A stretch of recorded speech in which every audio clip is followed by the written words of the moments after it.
Hello, we shall discuss on the third immune disorder, that is the immunodeficiency. Immunodeficiency is a disorder of cell-mediated immune system of the body. In this disorder, there is a considerable reduction in the number of the helper T cells, which stimulates antibody production in the body.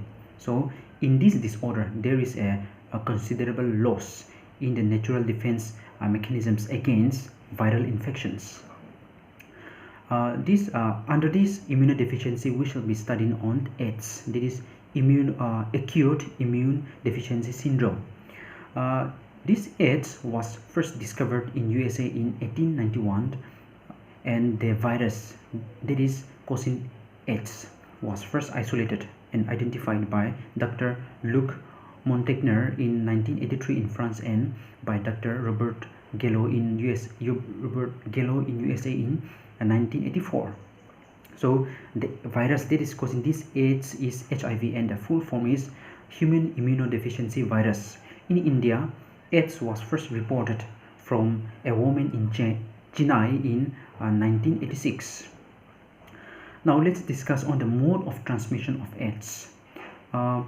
AIDS are not contagious disease, so they do not spread through just a casual contact or by carrying the infected persons, or sharing meals, or even by mosquito bites or handshake, but they transmit through following ways, such as sexual contact with the infected person, or by transfusion of the infected blood with AIDS and the blood products, and by sharing needles that has been infected by this AIDS virus. And it can also spread from infected mother to child, or can also spread through organ transplantation and at the time of parturition, that is during the time of childbirth, from mother to child. So these are some of the mode of transmissions of AIDS virus. It is important to note that HIV or AIDS is not spread by a mere touch or physical contact. It spreads only through body fluids. Body fluids here, let's take an example of blood or semen. So these are some of the example of body fluids. So AIDS or HIV, HIV virus, HIV spreads through body fluids only. Therefore, it is imperative that the HIV or AIDS person, HIV or AIDS infected persons, should not be isolated from the family or society. Now we shall be discussing on the mode of action of AIDS virus, that is HIV. Once HIV enter into the body, the virus enter into macrophages stage, where the RNA genome, that means in virus the genome is the RNA. In human we have DNA, but in case of virus it is RNA. So the RNA genome of the virus begin to replicate to form viral DNA with the help of the enzyme called as reverse transcriptase.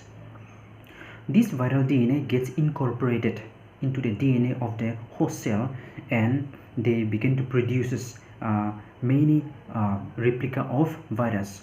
So during the macrophage stage, the virus, the HIV enters into they begin to enter into the T lymphocyte cells and begin to replicate and produce the progeny of viruses together with the content of the T lymphocytes, and the progeny viruses are released into the blood that attack other helper T cells.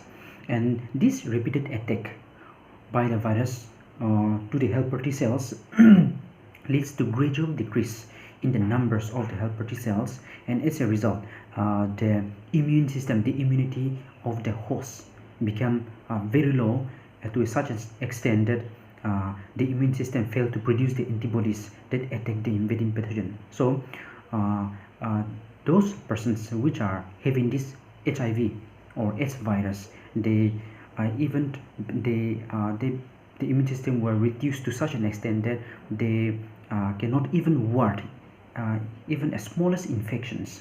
So this is how the HIV or AIDS virus attack the body. Now let's discuss on the symptoms of the AIDS. A symptom of AIDS. HIV causes tremendous damage to the defense mechanism of the body. Some of the symptoms include simple fever, cough, slight but recurrent diarrhea, rashes on the skins, or even the weight loss. Um, some of the infected persons may even develop rare lungs infection or cancers that may affect the skins and lining of the blood vessels.